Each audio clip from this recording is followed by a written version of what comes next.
Ignition! Hello, everybody. Welcome to another episode of HP Critical. It's a podcast where my friends and I talk all things gaming. I'm Drell, and I am joined by Christy. Hi, everybody. And I don't even know if I can introduce you properly because actually, so for anyone who's listening, you may not know this, but we actually have a Team Rocket member on the podcast tonight, and I don't know how I feel about that. Would you like to introduce yourself, Team Rocket member? Well, I'd just like to say real quick, prepare for trouble, make it double. Because we out here, Team Rocket, the second best villain team of the bunch here. It's your boy out here, Team Rocket Grunt, aka Team Rocket Executive Brandon in the building, and I got he's an executive. I got my Jolteon right here. I keep it on me, but because I'm a Team Rocket operative, it's secretly a Dark Jolteon. It's about to hit you with that 70 damage base because this is Pokemon TCG rules. Let's get it. Oh my god. Okay. Also, and more importantly than the fact that you have a Team Rocket member right here on this podcast live, we also got Grayson on chat saying, hello, beautiful people. Happy Pokemon Week, and we cannot agree more. Happy Pokemon Week. I will be taking all your Pokemon. Thank you very much. I mean, we're all decked out for we've all got our Pokemon partners currently with us for anyone who's listening. Mm-hmm. Christy has And an apparently- adorable... And apparently, Team Rocket, they were totally right about Ash's Pikachu. They This were. whole time. They've been right about Ash's Pikachu this whole time. And now Giovanni, he's like watching, the entire, world tournament, and he's like, they were right. I should have trusted them to begin with. Now I see why. Can't wait for that rematch. Before we Ash and hop... Giovanni. Before we hop all into Pokemon, this week our biggest focus is on drumroll game. Rillaboom, go. Our focus this week is all about Game of the Year awards. The nominees have all been revealed. You can, as of this recording, go and vote. Also, by the time you guys hear this recording, if you're not watching it currently live, Pokemon will be out. And we will all be playing in Paldea, and you can look for some wonderful, fun stuff at hpcritical.com, all about Pokemon. We've had a wonderful Pokemon week. We got some lovely little polls up there. So far, Team Rocket is winning for the best villain. I don't remember the other stuff currently, but there's some other stuff out there. And we're going to continue for the next week. If you go to hpcritical.com, you'll see all our lovely little Pokemon stuff. It's really awesome. Shout out to Marissa for helping get some of that stuff up. Anywho, back to business. Let's talk all about Game of the Year awards. Yes. I'm not gonna mention all of the awards. I'm gonna mention some of the biggest ones. And then you just give me your thoughts on each game in the categories, how you feel about it overall. Starting with the big one, which is Game of the Year. This is recognizing a game that delivers the absolute best experience across all creative and technical fields. That's how they have it described as. And the nominees are A Plague Tale Requiem, Elden Ring, God of War Ragnarok, Horizon Forbidden West, Stray, and Xenoblade Chronicles 3. I'm sorry, Xenoblade Chronicles 3. If it sounded like I was laughing, I was not. I was like half choking. I apologize. Dare you? No, I realized that when that came out, it can be perceived as if I'm laughing. I'm not. Xenoblade Chronicles 3. Those are the Game of the Year for 2022.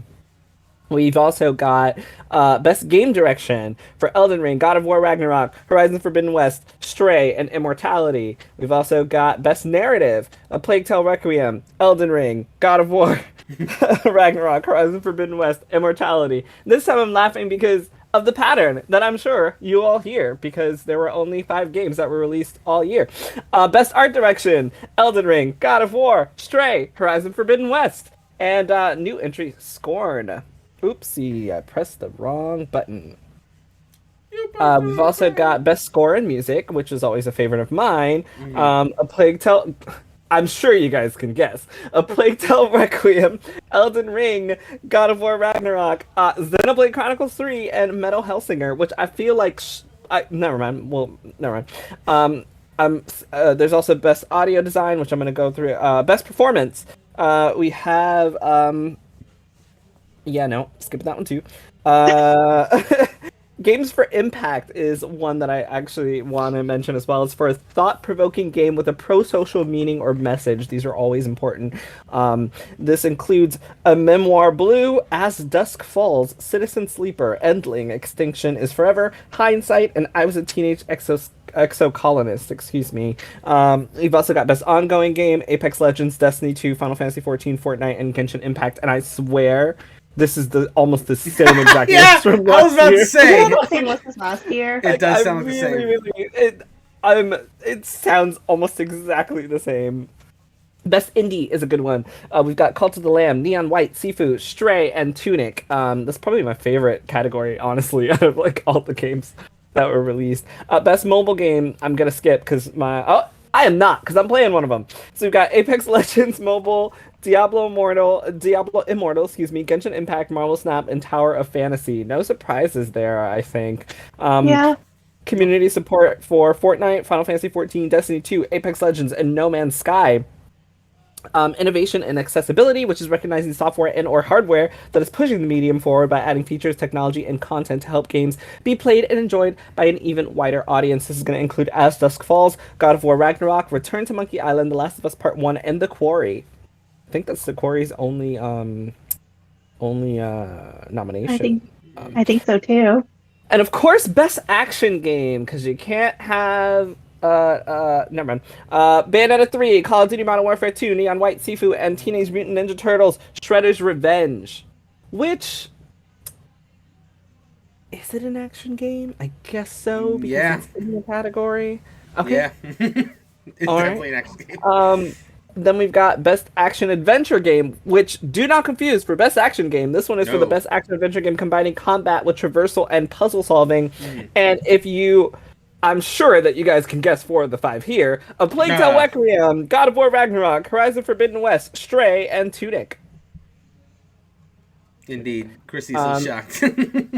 Best role-playing game, one of our favorites here, for the best game designed with rich player character customization and progression, including massively multiplayer experiences. These are going to go to Triangle Strategy. That's a new one on the list. I think it's the first and only one for Triangle Strategy. 2 Returners and Elden Ring and Xenoblade Chronicles 3 Live Alive is a new one. I think it's also its only one. And, of course, Pokemon Legends Arceus, which is also a new one and also its only nomination. So we got three new ones in there. Best Fighting Game, DNF Duel, JoJo's Bizarre Adventure, All-Star Battle R, The King of Fighters 15, Multiversus, and Sifu, which... Okay. Best Family Game. Sifu a fighter? No. Best Family Game, Kirby and the Forgotten Land, Lego Star Wars The Skywalker Saga, Mario plus Rabbids Sparks of Hope, Nintendo Switch Sports, and Splatoon 3. Okay. Before I move on,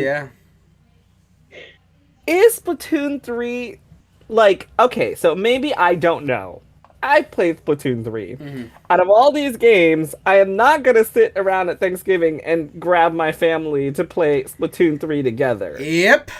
Definitely not. Do that for Lego Star Wars, Nintendo Switch Sports, and does Kirby and the Forgotten Land have a multiplayer?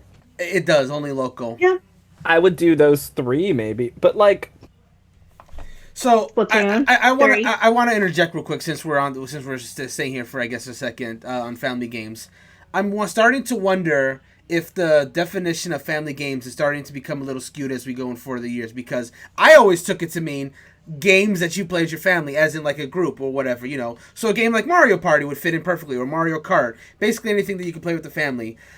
It's starting to feel like this is just low key like games that are made for the family, like not necessarily like to play together, but it's for everyone. You mean exactly rated games? I feel like that over the course of the years, the category is slowly becoming best E for everyone game, and I don't know if I necessarily agree with that being the case, because you're right. Splatoon 3, it's if this really was just a category for best E for everyone game, if that's what they mean, then sure, it should definitely get that nomination. But if we're talking best family game to play with Granddad and the Thanksgiving, no, Granddad, Cousin Jim are not gonna all bring their Switches so y'all can just play a local Splatoon 3 game. That game, you can do local multiplayer matches with Splatoon 3, but that game is clearly meant for online. That's what its main thing is. So, you I know. personally feel like any game that you can't play couch co-op should not be a part of the best family option. Like anything that requires you to have more than one, especially because like, you know, if I was to hang out with my family, I'm not the only person who has a Switch, but I'm probably one of the only people that has a Switch. And then if we can sit down and play something like Smash Bros together, where I can connect all 8 Joy-Cons to one console on TV, that's I think that's a family experience. You know, something like Just Dance, something like Nintendo Switch Sports. Splatoon 3 is like, oh, we all have to have Switches to be able to play together. Every single one needs a Switch and a copy of the game. It's not download play.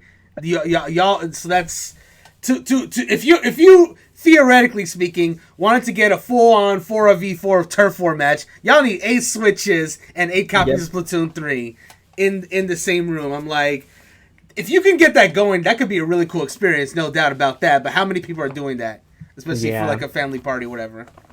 And the description for Best Family, by the way, is for the best game appropriate for family play, irrespective of genre or platform, even though they're all like basically Nintendo games.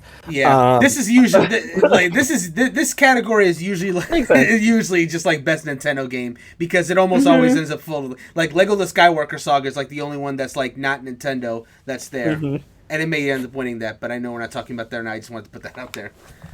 So I skipped a few. We're going to go to Best Multiplayer, which includes Call of Duty Modern Warfare 2, Multiversus, Overwatch 2, Splatoon 3, and Teenage Mutant Ninja Turtles Shredder's Revenge. I think this is probably the category that I agree with the most, because I think all of these games were really, really well done for multiplayer. Any comments on this one?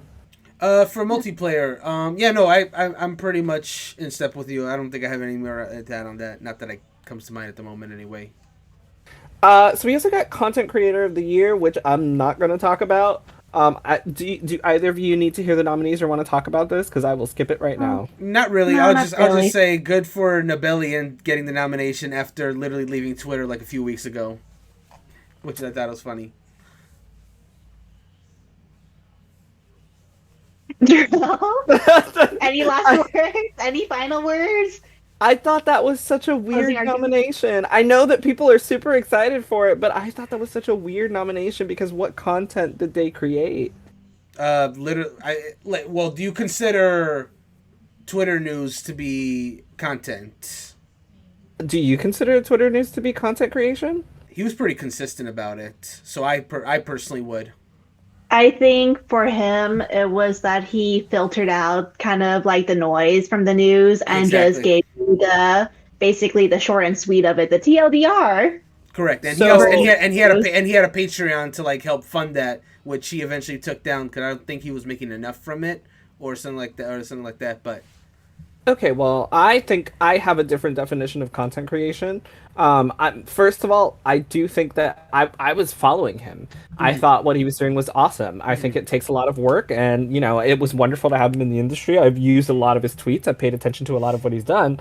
However, if you asked me if it was content creation, like, to me, content creation is something that you're making from scratch, not taking something someone else has made and making it more digestible for a community. That is not content creation to me. That is curation of content. I don't think that is creation of content. And that's just my opinion. So I thought it was that's really, a fair really point. Weird. Yeah, I can see either side of it. Like if I worked really hard to stream like content that I create for an audience to keep them entertained, I think that is, we have we're writing articles all the time, right? Like how you guys know, like you have to sit there and actually create the content, and it's not always easy. And then and I'm not bashing him at all. To be fair, like I mentioned, I think what he did was awesome. Like I actually miss him not being on Twitter anymore. What I thought he did was awesome, but it just seemed really weird to me, which is why I wasn't going to comment on it. But now I have. I feel like it was just like a way for them to pay goodwill to him, kind of like they didn't really want to make a new, I guess, category for him for the Game Awards, so they just kind of lumped him into content creators, which I feel. But even then, I think that doing something different than that would have been better. The explanation for Content Creator of the Year is for a streamer or content creator who has made an important and positive impact on the community in 2022, and I think Nibellion did do that. Mm-hmm. However, I also think his was more like what you said, curation. It wasn't really creation, but more of a curation. It was like a curated view of, the gaming news and whatnot. I also think anyone outside of gaming news, nothing, like, it's not relevant to a lot of the larger community. Like, anyone who is on Twitch and watching gaming streams who's not necessarily into gaming news, it probably didn't reach them, but he had a huge reach, and he did a great job. So best debut indie is also Neon White, Norco, Stray, Tunic, and Vampire Survivors. Best adaptation. This one was so interesting to me. This is an interesting one, actually. It is for recognizing outstanding creative work that faithfully and authentically adapts a video game to another entertainment medium. I think that's so important. Faithfully and authentically adapts a video game to another entertainment medium. These include Arcane, League of Legends, Cyberpunk Edge Runners, The Cuphead Show, Sonic the Hedgehog 2, and Uncharted. Brendan, you wanted to talk about that one? Not too much. Real quick before I talk about it, though, Grayson was mentioning a little bit. He kind of agrees with you, Drew. His exact words are, instead of lumping him in with content creators, I would say just give him a shout out during the awards or something. But he doesn't need like his own award, I think. I mean, yeah. But anyway, going to the adaptation, I do think this is an interesting category because we're in an interesting time now. Like, obviously, we've always had adaptations of video games into other media, shows and movies. But I think we're finally starting to get to an era where, one, it's becoming a little more consistent, and two, the quality is becoming just a little more consistent because, let's be real, we've had some trash adaptations over the years. But I think we're starting to get to a point where it's getting a little better. Like, everyone had, even people who don't play League of Legends have had said almost universally good things about Arcane, for example. Sonic the Hedgehog 2 was I enjoyed the first Sonic the Hedgehog movie, but the Sonic the Hedgehog 2 was a way better movie in terms of taking the mythos of the Sonic characters. Just as an example, I'm sure this category will probably last for a while because these adaptations are not going away. Like, we're literally getting the Last of Us HBO series in January of next year, so I don't think this is necessarily going to go away. Well, I see that maybe not being as a consistent award if they don't have enough adaptations in that year to go around. But I do think between The Last of Us, the Super Mario Brothers movie coming out next year, and probably a bunch of other stuff that is not coming to my mind right now, I think this will probably stick around for a little bit. I'm interested in seeing who ends up taking it this year and future years. The only thing I have to say about this, which might be a little controversial, is that one of these is not in the same caliber as some of the others. Quality-wise, or Uncharted movie. Okay, yeah, no. I think so. I'm gonna roll this in. I'm actually gonna combine this with one of the other topics that you were talking about, which was like the nominees for best fighting games. Sometimes, and I think we can all agree on this. Sometimes, if you have a category, you do have to scrape the bottom of the barrel to like make sure that you get that thing filled. I still to this day remember the Game Awards that was presented by the actor that played the actors from the Karate Kid. They were talking about the fighting games, and one of the nominations was the One Punch Man Hero Nobody Knows, and I'm just like, bro, that game is not that great. But they had to because they didn't have enough fighting games that year, so they had to put that in the nomination, just as an example. And I think that's yeah. I just think just don't add it because I've seen Arcane League of Legends and I've seen Cyberpunk Edge Runners and I've seen the Cuphead Show. Cyberpunk and Arcane are so good. Like, they are such good shows that you don't need to be fans of the genre to like go out and watch. And they just did such an amazing job with what they've worked with. I haven't finished Cyberpunk Edge Runners. I hear that it kind of tears off at the end, but beginning and middle, that show is freaking amazing. Like, and I loved Arcane, but Cyberpunk is just like, out of all of these, definitely my personal favorite, and it does seem like it's on a different, like, those two seem like they're on a different level from something like the Cuphead Show, which was also good and fun, but it's just whatever. Yeah, I mean, like I said, at that point, I think it's probably just filling it out. Like, nothing against Uncharted. I'm sure I haven't personally seen it. I'm sure it's a perfectly fun movie, but we're talking about the difference between just like it's fun to watch and be like quality, which again is a subjective thing. But when we're talking about like that big a difference, I think it's pretty clear which ones people are going to favor. I really feel like this is going to be it's going to be between the other four for sure. Like Uncharted is probably not going to become close to the votes for the other four, but we'll see who ends up taking it. I'm curious to see who as well. Well, there is one category that we all already know who the winner is going to be. Oh, what's that, Jarrell? That's the most anticipated game category, which is for recognizing an announced game that has demonstrably illustrated potential to push the gaming media forward. So what are the nominees for that one? I'm actually curious. That's the one I didn't actually look at, actually. Okay, well, it is going to be Final Fantasy XVI, Hogwarts Legacy, Resident Evil 4, Starfield, and The Legend of Zelda Tears of the Kingdom. Ooh. There is no need for this. Yeah. There's literally no need for this. Surprised that Resident Evil 4 is on there, but okay. I'm surprised. Okay, let me break down to y'all why there's no need for this category. The winner is The Legend of Zelda Tears of the Kingdom. Correct. It is the only game aside from Resident Evil 4 here that hasn't had any controversy surrounding its release. Number one. And Resident Evil 4 is also a remake. That was going to be my point too. And despite the fact that the previews for Resident Evil 4 have looked very good, there's still very much some trepidation over the game because Resident Evil 4 among the fans is considered more or less a perfect Resident Evil game. They adore 4 and they want so badly for the remake to be as good, if not better, than the original, and they're just worried that it will not be. Like, it's very tough when you're remaking such a beloved game. So there's that. Yeah, what was I saying? Yeah, no, the Tears of the Kingdom was gonna clean up this. And also, it's funny too. This is now the second year in a row that it's been nominated. I remember in last year's of the Game Awards where it was on this nomination for most anticipated game, but that was before it had its title. So I remember very clearly it was just like the nominees are Elden Ring, the sequel to Legend of Zelda, the Breath of the Wild, and I was just like, that was my personal pick, by the way, and I think it came very close. You gotta pick it again. I guess I'll just pick it again now that we have the title. I think in the polls it did come very close, but people were really hyped about the Elden Ring, and it is what it is. But I think now that is out of the way, I think Tears of the Kingdom is going to be the one to clean up this one. Yeah, I think Resident Evil 4 not only is it a remake, but it is a very nuanced choice for horror theme fans. Mm-hmm. Everybody loves Breath of the Wild. Like, this isn't like, you don't have to like open world games to like Breath of the Wild. I say that generally because obviously you do.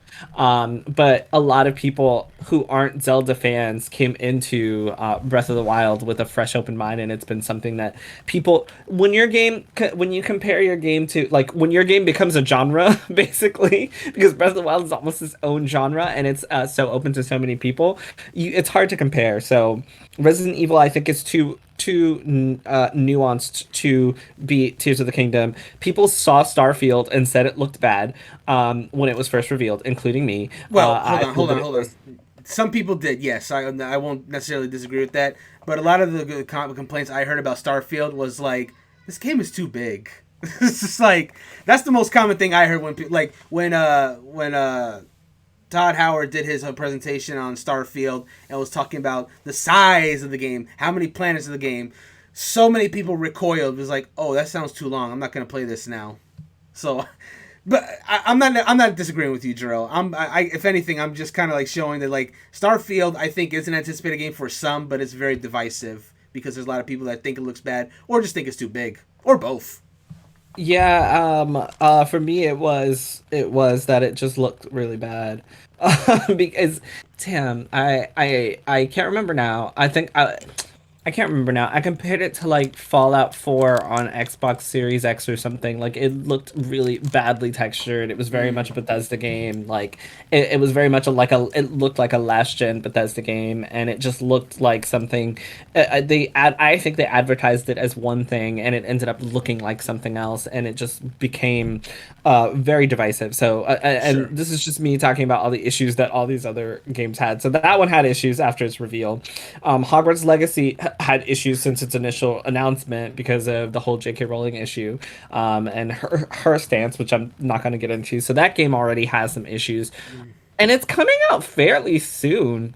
It is, yeah. Isn't it early, like next year? February. Yes. February. I want to say it. Oh no, it might be January. It's January or February, one of the two. Either way, it's coming out fairly soon. Really soon. Yeah. So I think it's really weird to have this game here when it comes out so soon. But whatever. That one's got controversy. Starfield's got controversy, and of course Naoki Yoshida coming out with his I don't want black people in my fantasy game thing has also destroyed Final Fantasy 16 for quite a lot of people. So that also had controversy. And I think the only two games here that haven't had controversy are Resident Evil 4 and Legend of Zelda: Tears of the Kingdom, and only one of them is enough of a widespread genre that it's going to reach more people. So this is like a dead giveaway category. I think it's but I guess we got to do it. And then there's a bunch of esports stuff that I'm going to skip. Yeah, thank you. And that's the Game Awards. So I know I skipped some in the beginning, including Best Narrative, Game of the Year. Were there any of those that you guys wanted to speak on? Yes, I want to talk about the actual Game of the Year nominees myself.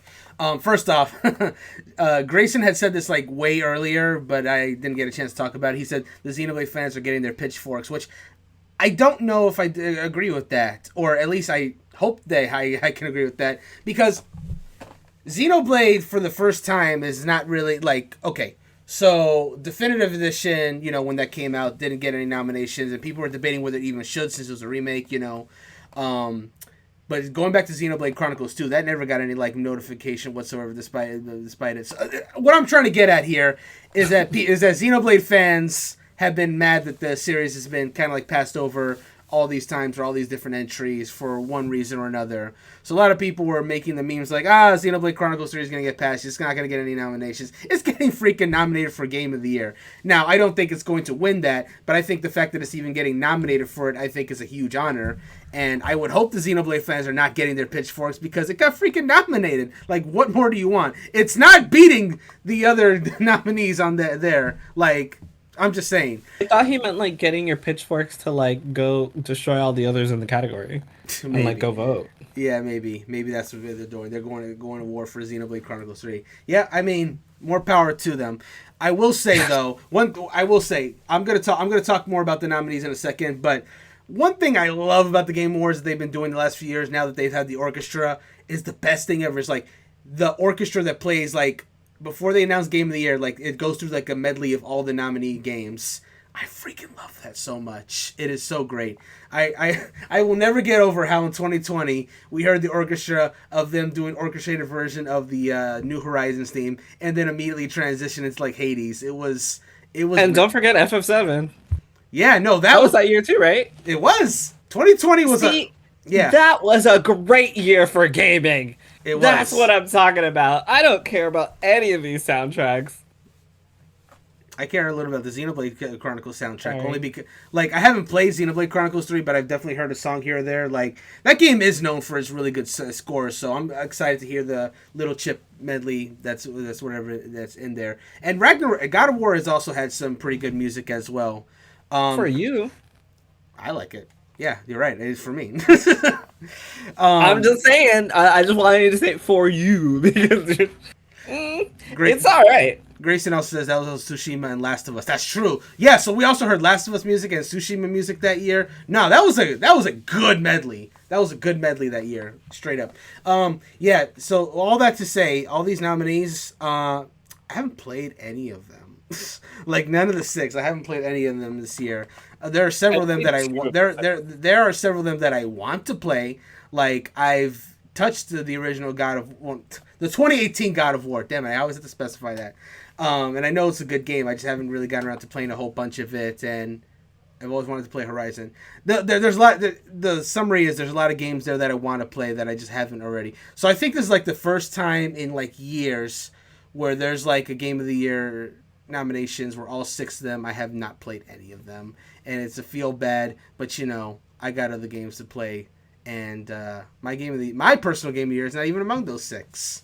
So there you go. I was so confused when I saw this list. I mean, I knew. Okay. Let me correct myself. Sure. I knew that Elden Ring and God of War and Horizon Forbidden West would be on the list. Or at least I knew Elden Ring and God of War would be on the list. For sure. I figured Horizon would be as well. It was the other 3 that I had no idea what they were going to be. I've played 2 of these 6 games. Mm-hmm. Even though I've played 2 of these 6 games, one of them is the clear winner. I'm looking at this list, and one of these games is the clear winner. I'm familiar with A Plague Tale Requiem. I know a lot of people loved it. I've read a lot about it. I know a little bit of the mechanics, etc. And I'm sure it's a really, really great game. God of War Ragnarok, I keep hearing it's just tied down because it's still catering to PS4, and it's got some leftover issues with its UI and controls that should have been fixed, but instead of fixing things, they kind of went the if it ain't broke, don't fix it route and kind of left things, so it's feeling a little stale for some people. Although I hear the story's really, really good. Mm-hmm. Horizon Forbidden West, it always had. One of you will have to remind me what game it was, but every time it comes out, it is overshadowed by another game. I don't remember what game it was this year. Do you guys remember what game? Elden Ring. It was. It was Elden Ring. Great. So it's another forgettable issue, another forgettable release rather, because of Elden Ring. Mm-hmm. Stray. I played Stray. It is super, super adorable. I had to stop playing it because at the time that I was playing it, my cat got into an accident. It was really, really bad, and we had to go to the vet. And me playing that game, I just broke down crying. I couldn't play it anymore because of what happens to the cat in the beginning. And I was like, oh my god, I can't mentally take this. But it is a beautiful, adorable, super cute game. But it is not at all a Game of the Year contender. And then Xenoblade Chronicles 3, I saw it. Also, to me, not a Game of the Year contender. There's really only one game that I think encompasses an all-around great creative experience, and that's it. And when I say that, I mean a game that allows you to just. It gives that Breath of the Wild air, but it also is a game that if you don't like From Software games like me, because I don't like From Software games, you can still attempt to play and try and enjoy Elden Ring without being a fan of that genre. And I think you can't really say that for any of these other games. You can't not be a JRPG fan and play Xenoblade Chronicles 3. That's just not going to happen because the grind is going to be there. You have a ton of characters. They're doing a bunch of anime stuff. You really have to be into that. God of War and Horizon, you have to be into action games, and you've got to be concerned about narrative. Stray, you just gotta like cats. If you don't like cats, then you're kind of stuck. And then the narrative is gonna go along with the Plague Tale Requiem, which is gonna be, you gotta like puzzles, you gotta like adventure stuff. Elden Ring, I think, because it allows you to tackle things in your own way. I think it kind of outpaces all of the games here because you get to try and fail and learn to succeed. You can also quit. It's of course it's not for everyone, but I think they have such an interesting formula with Elden Ring, with the lore tidbits, with what you can learn from the game if you want to, with the open world that you get to explore that none of these other games have. You were laughing. What happened? Was there a comment? There was from Grayson because he more or less agreed with your statement by saying, I dropped Horizon so fast for Elden Ring. Yeah. I mean, that's just what it is. And I think Elden Ring deserves to be Game of the Year. I was actually shocked because I just kept thinking, is this all that we released in 2022? There's nothing else that deserves to be. Not to say that these games don't, but I think Elden Ring is in a league of its own here, and that's disappointing. Even when we were talking about 2020, you had Final Fantasy Remake with Ghost of Tsushima and Animal Crossing, and each of those brought something so unique to the table. Like Final Fantasy VII Remake defined what remake meant for the gaming industry as a whole. Like, we don't see the word remake the same anymore. Ghost of Tsushima at the tail end of the PS4 was doing things we hadn't seen. I remember seeing that trailer and being like, oh my god, the grass, guys. Like, do you guys see what this grass can do in this game? That's amazing. And then, Animal Crossing just transformed the entire world like Pokemon Go. So, like, even though they're not the same caliber of game, they all brought something brand new to the table. And I don't see innovation in any of these nominees except for Elden Ring. Like, I don't see any developer trying something new with any of these titles to really make them stand out. And so that's why I was just like, damn, is this really all we have for Game of the Year this year? It kind of seems like we're missing out on stuff. But I mean, next year is going to be packed. So the real issue is that Pokemon's coming out too late to be a contender. That's Pokemon Scarlet Violet. That's the real issue. Honestly. What I was gonna say was like, the fact that all the nominees, I see a lot of people taking to the internet to say like that because of these are the nominees that 2022 wasn't that great a year of gaming. If you're into like the AAA experiences, like these big blockbuster hits, I think there's some merit to be had there. That being said, I think there was a lot of other niche games that came out this year that I think for the enthusiasts could probably like really dig their heels into. Like for me, I had a pretty good year. The 2022 I think was a pretty good year for gaming. For me, I'm good to be very clear. Like there's a lot of games this year that I had the problem that there's like literally too many games that I can't play. So I had to put a lot of them that I wanted to play on the back burner in favor of other games, and that's a very me problem. But I think this 2022 I think is the year of the niche, whereas I think other years are going to be more of the quote all-around gamers. Like the fact that we're getting Tears of the Kingdom next year, for example, along with Final Fantasy, like all the games that we have in the category for upcoming like best upcoming game, I think can be real contenders for Game of the Year next year potentially if they come out as well as people are hoping they will. Yeah, I completely agree with that. Okay, so Christy, what's your Game of the Year pick from those? Even if you haven't played. None. I know, of even those, if you haven't played, if you have I'm to gonna choose, go and vote with Jarrell. On Elden Ring. Yes. Brandon, and because Gabe, he talks about Elden Ring all the time. All so the time. There's my vote. Brandon, what about you? This may surprise some people. Again, like I'll reiterate for the people that listen that I haven't played any of them, but my answer might still end up surprising people because no, that's why it's surprising that it's not Xenoblade Chronicles 3. I do want to play them because I enjoyed the original. I just didn't have time for it at the time, so I think I would really enjoy 3. But my answer is actually going to be Horizon Forbidden West because I have played a very little bit of Zero Dawn and I really liked it. It's just that game came out the same week as Breath of the Wild, so I played it for a little bit and haven't gone back to it since then.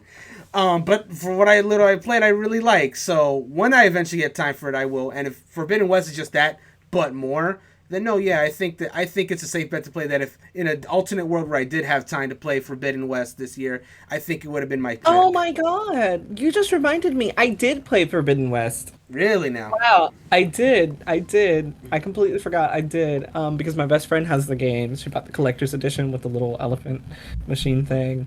And I went over and I played on her file and I destroyed everything and she was very upset. Because she was like almost done with the game. So that's a whole nother story. But I did play Forbidden West. It was fun. For like 5 minutes. Damn.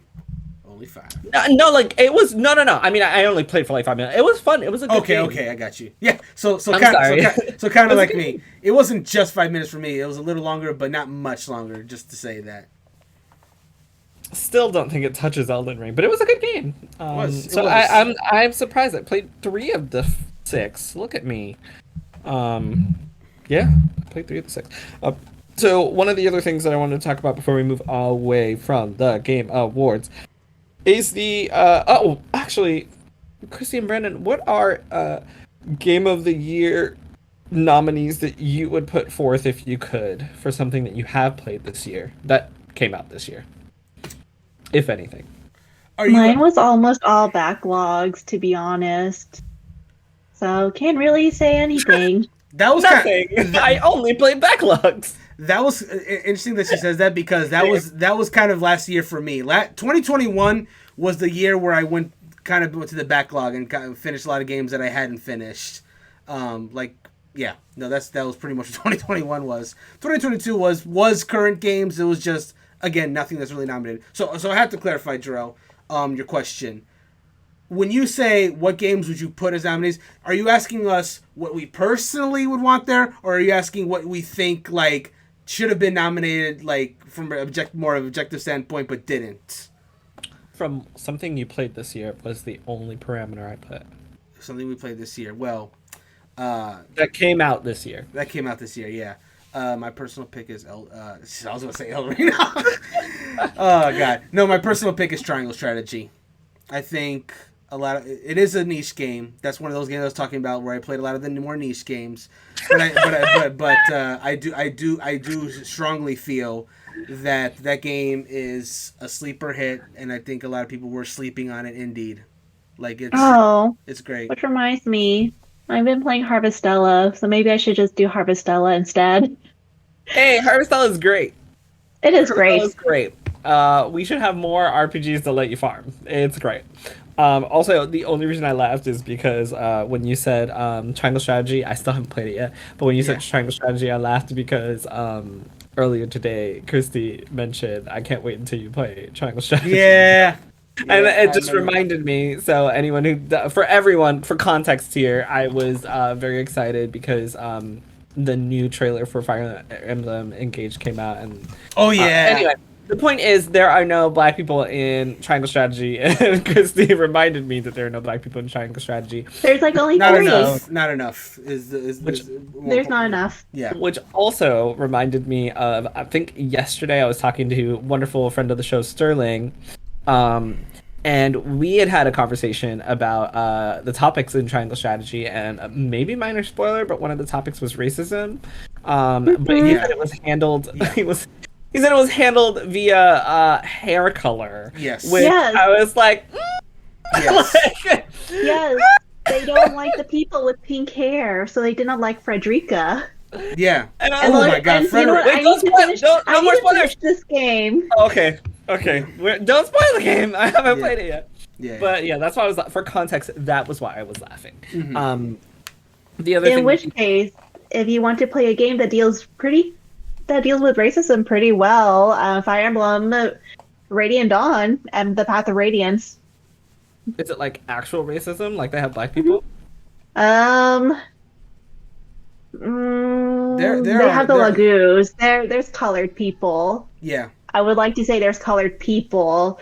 Black, not Nyla. Not really. Nyla's black. Okay, let's move on. Yeah, isn't she like the cat queen? Let's move on because watching y'all struggle right now is like. Christy, on a technicality, she can be. However, I think she is still a bit of the Hollywood standard of black. Mm-hmm. I understand. Yes, I got you. Now, Christy, I would love to play Path of Radiance and Radiant Dawn. So the balls in if Nintendo, that's what can bring it. So the last thing that I will say about the Game Awards is asking you guys' opinion on Best Narrative, because I know that this has been an issue for quite a few people. That the nominees were A Plague Tale Requiem, Elden Ring, God of War Ragnarok, Horizon Forbidden West, and Immortality. A lot of people were saying that they don't believe that Elden Ring should be don't do it. That Elden Ring should be nominated. I'm sorry, it's gonna do it. I'm so sorry. Not looking cool, Joker. Whatever. Let's just move on. Unless you guys want to talk about Elden Ring being a part of Best Narrative. Okay. No, I don't have much to say about it. Nope. Yeah. I still think that, Arceus was actually pretty good, which leads on to our next topic, right? What was the story of Arceus? Is there a story there? Not really, but I'm trying to, segue into our next topic, and apparently it failed. So let's go on. I like how Legend Arceus is low key an isekai. And they didn't reveal that before the game came out, which is funny. Like the pre-marketing for let me tell you, I think this will end up being a good segue once I'm finish this. Like, Pokemon has gotten better overall with its marketing because they tell you, I think, enough to make you want to play the game, but then even within when you first boot it up, there's still a lot of surprises. Like Legends Arceus, the big question was what the heck is the deal with this character having a phone in ancient Sinnoh and whatever, and who is this character?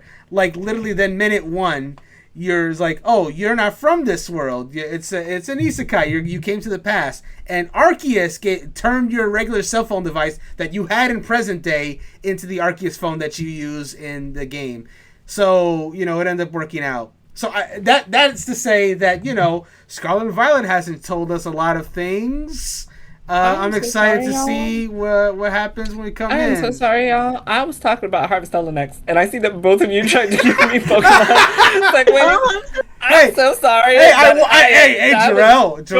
Hey, Jarrell. I wonder. Pokemon's an RPG. I wonder if there's any farming mechanics we don't know about yet. Well, there might be, but a game that does have farming. What has farming mechanics? So embarrassing. Harvestella.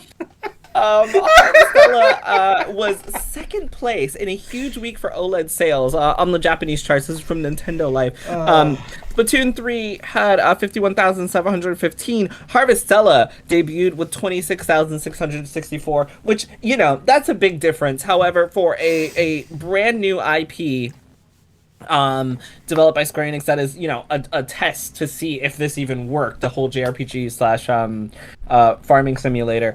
It came out in second place in Japanese sales, and I just thought that was so interesting because it really shows you what people are currently playing and what people are gravitating towards. And I think also it's a very good indicator of why Sword and Shield pre-sales have been so huge and why it's looking to be one of the biggest games of all time in the Pokemon franchise. Sorry, Scarlet and Violet. Scarlet and Violet. Yes, my bad. Why Scarlet and Violet is looking to be one of the biggest games in the Pokemon series coming up. Also, moving on from there, Sonic Frontiers director says that he's taking feedback seriously. Morio Kishimoto says that the Sonic team is taking feedback from players and critics. This is from VideoGameChronicles.com. The director of Sonic Frontiers has suggested there are still some areas in which the game can be improved. He posted a tweet on Friday in which he stated that the Sonic team was studying the feedback from players and critics and taking that into account. He likened Sonic Frontiers release to a global playtest, suggesting that he doesn't consider the game's release to be the end of the story. Quote, "I'm sorry I haven't contacted you until now because we've been busy since the release date. I'm relieved that the release date has arrived and that the game seems to have reached everyone safely.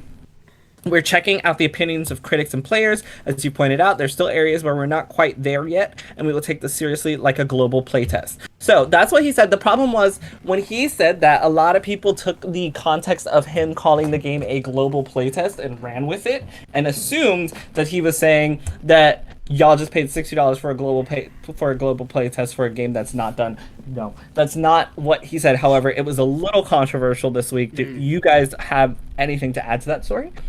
A little bit. I understood what he meant from the start, so this whole controversy really didn't reach my ears. I was like, I get it, because a lot of the reviews of Sonic Frontiers, it's getting a lot of 7 out of 10s, and I think deservedly so.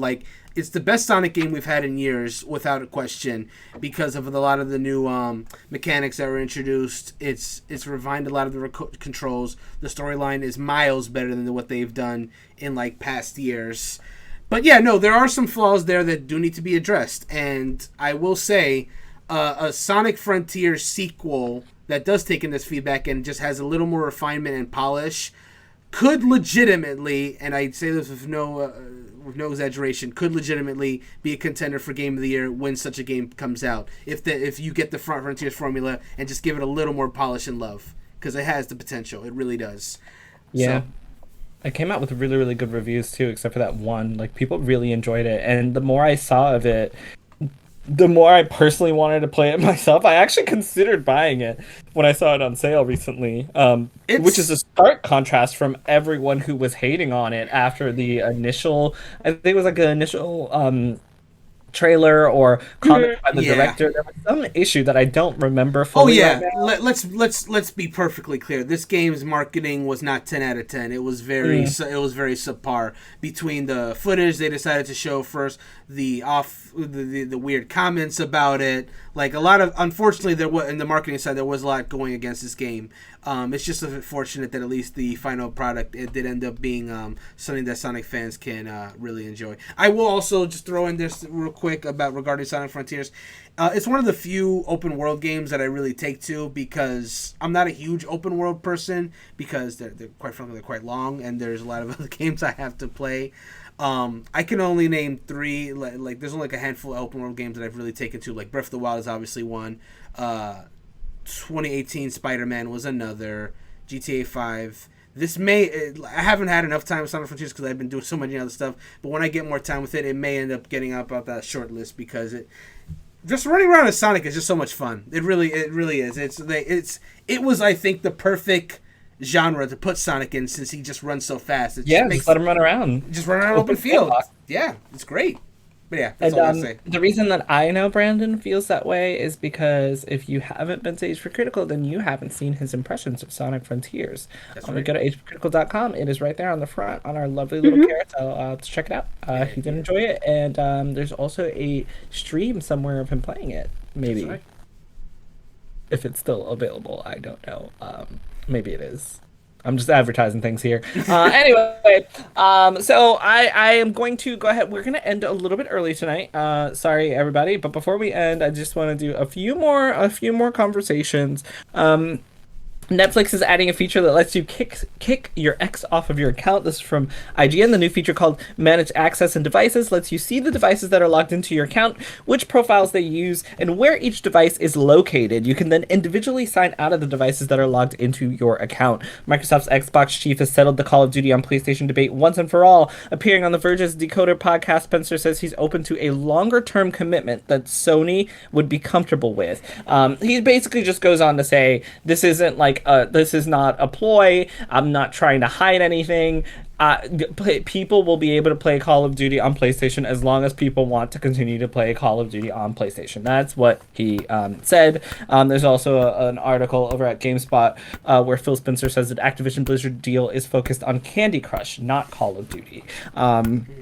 So we'll see how that works. Anyway, I did mention we're going to end a little bit early, so the last thing I want to talk about is Pokemon Scarlet and Violet. As mentioned, if you're listening later on, by the time you hear this, it'll be out. A lot of us are super duper prepared. You'll see some more coverage over at hbcritical.com of what we've got to talk about for Pokemon Scarlet and Violet, including an impressions piece and an impressions conversation that'll be coming up soon-ish after the game is released. We will also be having a launch stream of Pokemon Scarlet and Violet Friday evening by Brandon. You might see me there, you might not. You might see Christy there, you might not. I believe you will. We'll see. Yeah.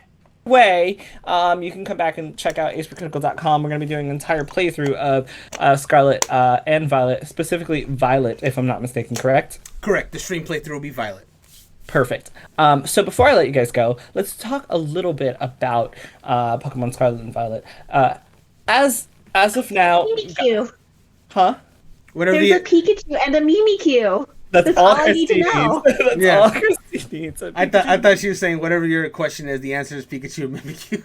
I mean, probably. So I want to play a little game with you guys, but before I do that, Mimikyu. a very fast game. Mimikyu is not an option. Mimikyu is not an option. But before I do, it's gonna be a very fast game. But before I do, no, you know what? I'm not gonna do that. We're just gonna go straight into the game, and it's gonna be catch or pass. And it's gonna be pass? Yeah, it's very simple. It's kind of like Smash or Pass, except for it's Catch or Pass. So I'm gonna name one of the Pokemon that are in Scarlet and Violet, and then you guys let me know whether it's something you would catch, or you would just be like, not interested. Okay? Okay, I'm good. Let's go. Okay, let's go. All right, first one, Pikachu. Catch or pass? Catch. That was... Oh my god, I love this so fast. Sprigatito. Catch. By the way, you can only pick... you can only pick one of the starters. Oh, so, then I'll ask again. I'll ask again. Sprigatito. Pass. Catch. All right, Fuecoco. Catch. Pass. Quaxley. Pass. Pass. Miraidon. Miraidon. Catch. I'm playing Scarlet, so unfortunately that's a pass. Koraidon. Pass. Because I'm playing Violet. Oh my god. Bellybolt. Pass. Oh my god, I'm learning so much. Look at his like little big eyes. It's the cutest little thing ever. Okay, And, like I can't realize in front. Like, before I continue, Brandon, why was that a pass? How dare you? It's not gonna be on my team. I like it. It's not gonna be on my team though. So you're not gonna catch it at all? For the Pokedex. He's not going to complete his Pokedex. He's not going to Hold complete on. his Pokedex. Are we talking about the? So, are we talking about the no. Pokedex thing? Because if it's a Pokedex, I'm gonna catch everything, of course. No, but- I'm talking about potential team members. Sure, I'll go with potential team members. That's more interesting. So Titan. Then it's pass. Yes. Catch a pass. The Titan. Pass. Wait, what? Titan. Titan. Pass. The The Titan. big white whale thingy with spikes. Pass. Damn, nobody likes the Titan. What's wrong with the Titan? I mean, I'm passing, but what's wrong with the Titan?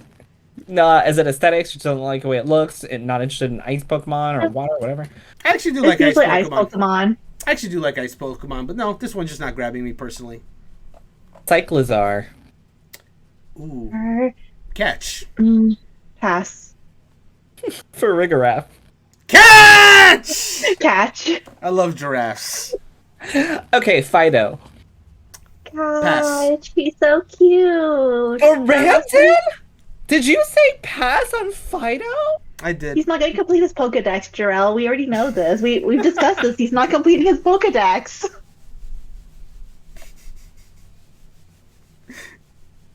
It's a purebred Doge, but you know, I'll let it be free in the wild while I have other Pokemon on my I team. am so disappointed in you. Give me Ghoul.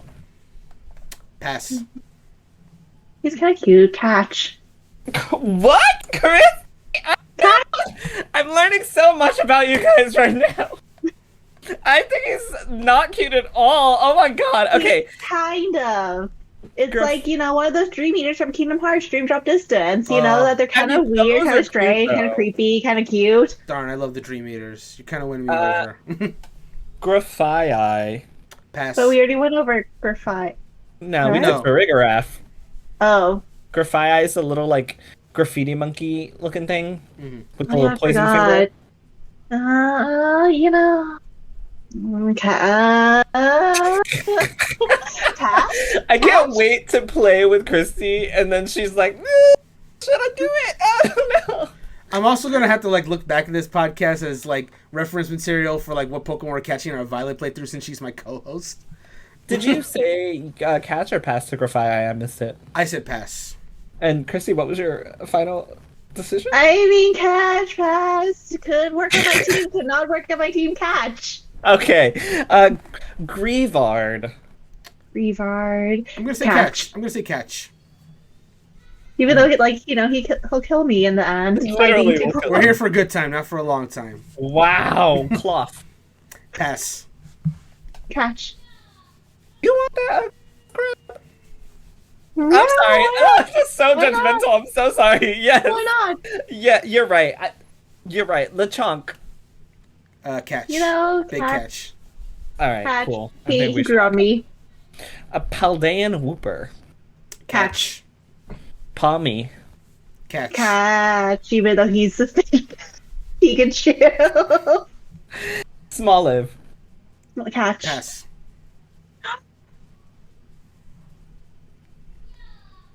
I'm sorry. Brandon. Smoliv needs a home. I know. Its home will be with you too. You will be loving parents of the small live. Well, granted, we discussed this, Jarrell. If Brandon completes the Pokedex, we know that he's lying in this podcast. Fair. And finally, Wiglet. Catch. Pass. Hard pass. Brandon. Bro. So You would pass I'll- on Smoliv but catch a Wiglet? and I'll tell you why. I have two reasons why. Please tell me why. Reason number one, I mentioned it in our previous episode of the podcast. The actual the initial reveal for Wiglet made me not want it. The actual trailer that was posted for Wiglet made me want it, though, because it was playing with the Diglett. They're friends. It's cute. I think I was like, oh, it's cute. I like it now. It was that simple. The second reason is kind of a reason of spite, because y'all are out here like bashing Wiglet, saying it's terrible, and that, you know, the fact that y'all bullying it so much means I want to protect it more.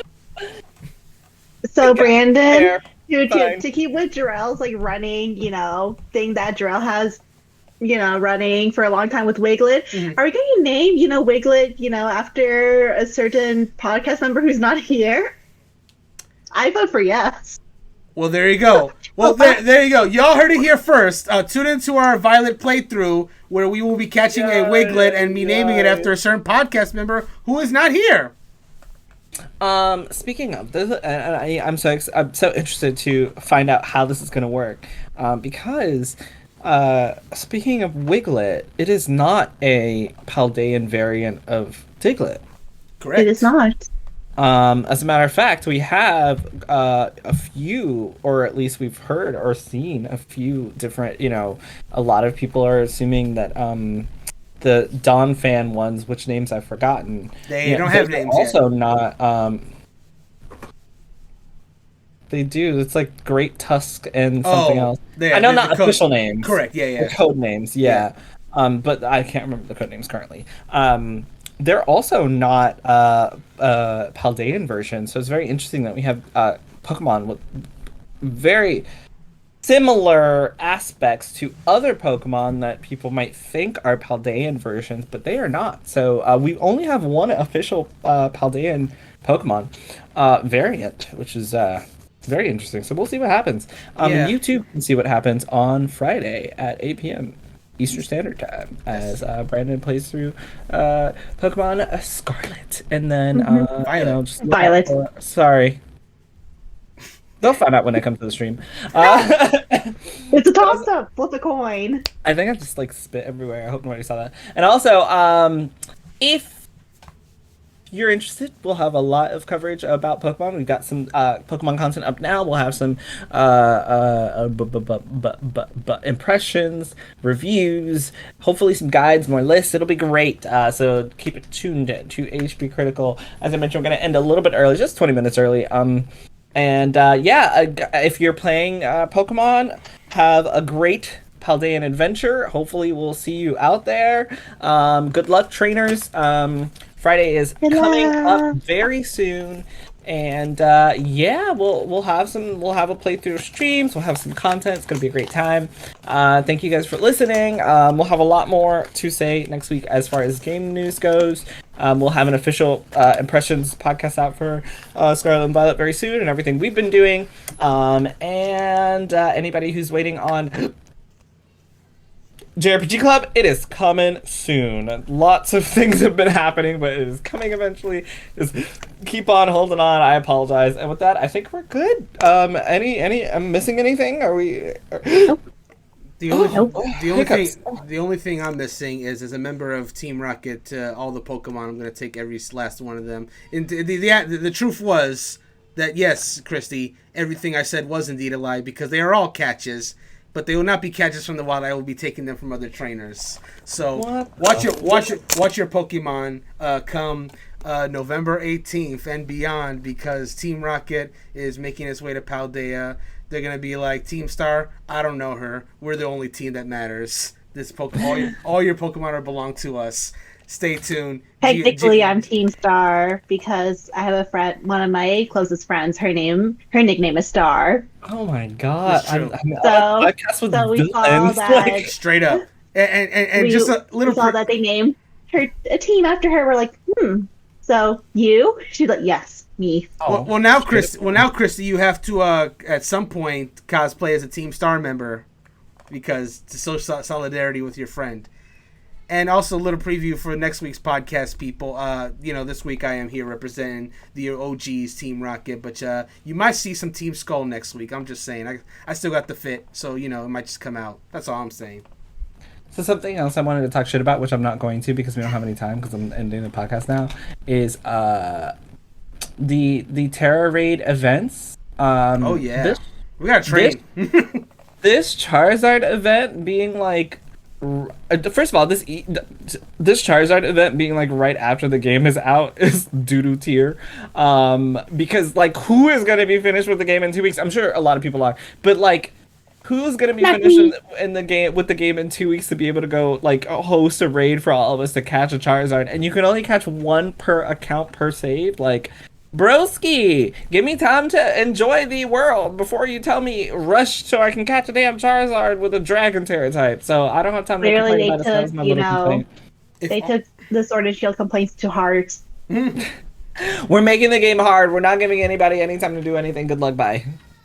Enjoy your time. If only you could do like home at the beginning, because I have some. I could just bring some Sword and Shield mounts for the raid and just not use them for the story.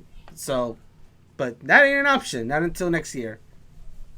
And with that, good luck, everybody. Enjoy your adventures in Paldea, and we'll see you next time. Bye.